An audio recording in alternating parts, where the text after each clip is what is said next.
میں نے 5 میں نے آپ کی خدمت میں گروہ روایات کی روشنی میں بیان کیے تھے. وہ پہلا وہ کہ جو صدق نیت اس کی صاف ہو اور خدا پر توکل کرتا ہو، شیطان اس سے دور ہو جاتا ہے. دوسرا میں نے آپ کی خدمت میں بیان کیا تھا کہ جو ذکر صبح اور شام کرتا ہے، ذکر کثرت سے کرتا ہے، شیطان اس سے دور رہتا ہے. تیسری چیز، جو مصیبت میں جزا و فضا نہیں کرتا، مصیبت میں شکوہ اور گلہ نہیں کرتا، صبر کرتا ہے، شیطان اس سے دور رہتا ہے. چوتھی چیز کہ جس سے شیطان جو ہے وہ دور رہتا ہے وہ ہے کہ مومن بھائی کو اپنے راضی کرنا.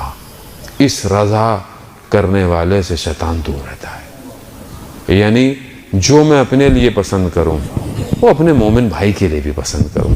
اب اس پسند کا تعلق کسی کپڑے سے نہیں ہے عزیزان محترم کہ میں نے اپنے لیے اچھے کپڑے لیے تو میں آپ کے لیے نہیں.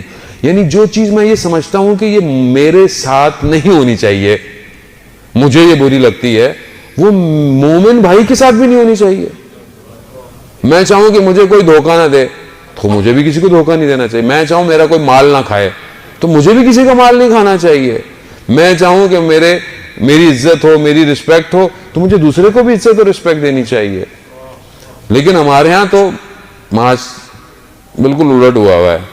اچھا اپنے ہیں وہ زیادہ زخم دینے والے ہوئے ہیں. اب اگلے کئی لوگ ملتے ہیں، ہاں صاحب مال کھا گئے، مال لیا پیسے نہیں دیے.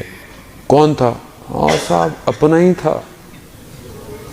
یعنی وہ اپنا ہی تھا، مسجد میں بھی آتا تھا، مجلس میں بھی آتا تھا. یہ بہت زیادہ ہو گیا ہے. میں کیسے تصور کر سکتا ہوں کسی کا 1 درہم یا 1 ریال کھانا؟ کیسے کھا رہا ہوں میں؟ کیوں میں اپنے آپ کو ایسا کیا ہوا ہے؟ وہ شاید آپ کو یہ بات ویسے سمجھ میں نہ آئے تو آئیں شہید دستغیب واقعاً خدا ان کے درجات کو بہت بلند کرے. انہوں نے کیا بیانات اور کیا چیزیں لکھ دی ہیں واقعاً. وہ 2 شخص کا واقعہ بیان کرتے ہیں کہ آپ کو سمجھ میں آئے کہ جو ایک چھوٹی سی چیز انسان کسی کھا لیتا ہے نا تو ادھر کیا ہوگا. واقعات اور بہت سارے ہیں، مناظر الاخرہ اور کتابوں کے اندر بھی لکھے ہوئے ہیں. انہوں نے 2 لوگوں کا واقعہ بیان کیا. میں نے پہلے بھی آپ کی خدمت میں عرض کیا ہوگا تکرار کے لیے تاکہ دوبارہ یاد دہانی ہو جائے. 2 لوگ پرانے زمانے میں جو ہے وہ زیارت پر جا رہے تھے کربلا. راستے میں حملہ ہو گیا، ایک کو مار دیا گیا، ایک ہلاک ہو گیا، دوسرا واپس آ گیا.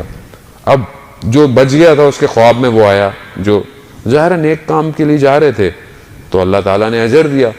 دیکھا کہ عالم برزخ میں مرنے کے بعد جب انسان قیامت سے پہلے ایک اور سٹیٹ ہے جہاں انسان جائے گا، وہاں عالم برزخ ہے. تو دیکھا کہ بڑی ہریالی ہے، بڑے باغ ہیں، تو بڑا خوش ہوا کہ بھائی تمہیں تو بڑی اچھی جگہ مل گئی. کہاں؟ مگر کہا کہ یہ ایک بچھو ہے، یہ روز میرے پاؤں کو آ کے کاٹتا ہے اور مجھے بہت تکلیف ہوتی ہے. وہ کہتا ہے کیا ہے یہ بچھو؟ کہا ایک دفعہ میں اپنے ایک دوست کے گھر گیا ہوا تھا تو اس نے وہ چاقو جو پھل کو کاٹتا ہے وہ رکھا، چھری چاقو جو چھوڑا، وہ خوبصورت بہت تھا تو میں نے بغیر بتائے اسے اپنی جیب میں رکھ لیا تھا. یہ وہ چاقو ہے جو بچھو کی صورت میں آ کے روز مجھے تکلیف دے رہا ہے. ایک چاقو کی کیا قیمت ہوگی اس زمانے میں بھی اور ابھی بھی کیا قیمت ہوگی؟ میں کیا کروں؟ کہا میرے گھر جاؤ، میری زوجہ کو کہو فلانی جگہ پر وہ چاقو رکھا ہوا ہے، وہ اٹھاؤ اور جا کر اس دوست کے پاس جاؤ اور اسے بولو کہ مجھے معاف کر دے، مجھے اس نے معاف نہیں کیا تو یہ بچھو مجھے قیامت تک کاٹتا رہے گا. عزیزان محترم، یہاں تو ذرا سی تکلیف ہوتی ہے، ڈاکٹر، پٹیاں، ایمرجنسی، درد میں آرام آ ہی جاتا ہے، ہفتہ 10 دن مہینہ. وہاں عزیزان محترم یہ کسی کو نصیب ہوتا ہے جو خواب میں آگے اپنی بات بتا دیتے ہیں کہ یہ کر لو. ہر کسی کو نصیب نہیں ہے. کون وہاں سے واپس آیا آج تک؟ یہ علماء نے اس لیے واقعات ہماری خدمت میں بیان کیے کہ ہمیں احساس ہو کہ بعض اوقات ہم 1 ریال 1 درہم کسی کا کھا لیں گے، سخت بن جائے گا ہمارے لیے قیامت میں. تو کم از کم خیال کریں، مسلمان ہو چاہے ہندو ہو چاہے کرسچن ہو، کوئی بھی ہو، حق تو حق ہے. کسی کا بھی حق میں کھا رہا ہوں دنیا میں، مجھے دنیا قبر میں اور آخرت میں جواب دینا ہے. تو یہ وہ چیز ہے کہ اگر میں اپنے مومن بھائی کو راضی کروں تو شیطان مجھ سے کیا ہے دور چلا جائے گا۔ عزیزان محترم، پانچویں اور آخری چیز کہ شیطان جس سے دور ہوتا ہے، اس شخص سے دور ہوتا ہے، اس گروہ سے دور ہوتا ہے جو اللہ کے دیے ہوئے تقسیم پر راضی رہے، کہ اللہ نے جو تمہارے لیے تقسیم کر دے اس پہ راضی رہو۔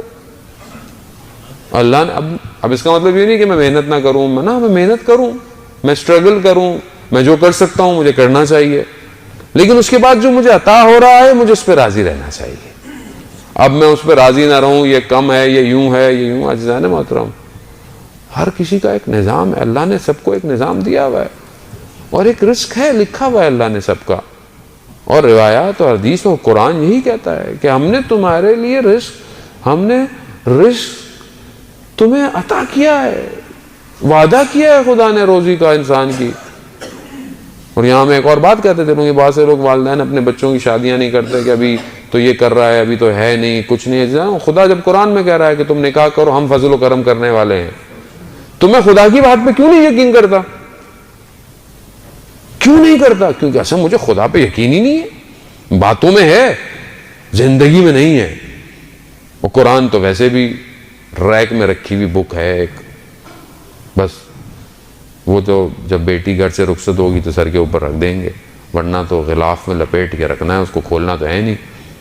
اتنا اس پہ غلاف چڑھاتے ہیں کہ بس عید میں جب دھول صاف ہوتی ہے تو وہ صاف ہوتی ہے، کھول کے نہیں دیکھنا اس کو۔ قرآن کو آپ کھولیں، 10 آیتیں روایات کی روشنی میں، جو شخص 10 آیتیں روز پڑھتا ہے وہ غافل میں سے نہیں ہے۔ کم سے کم 10 آیتیں تو پڑھیں، کم سے کم غافل تو نہ ہوں۔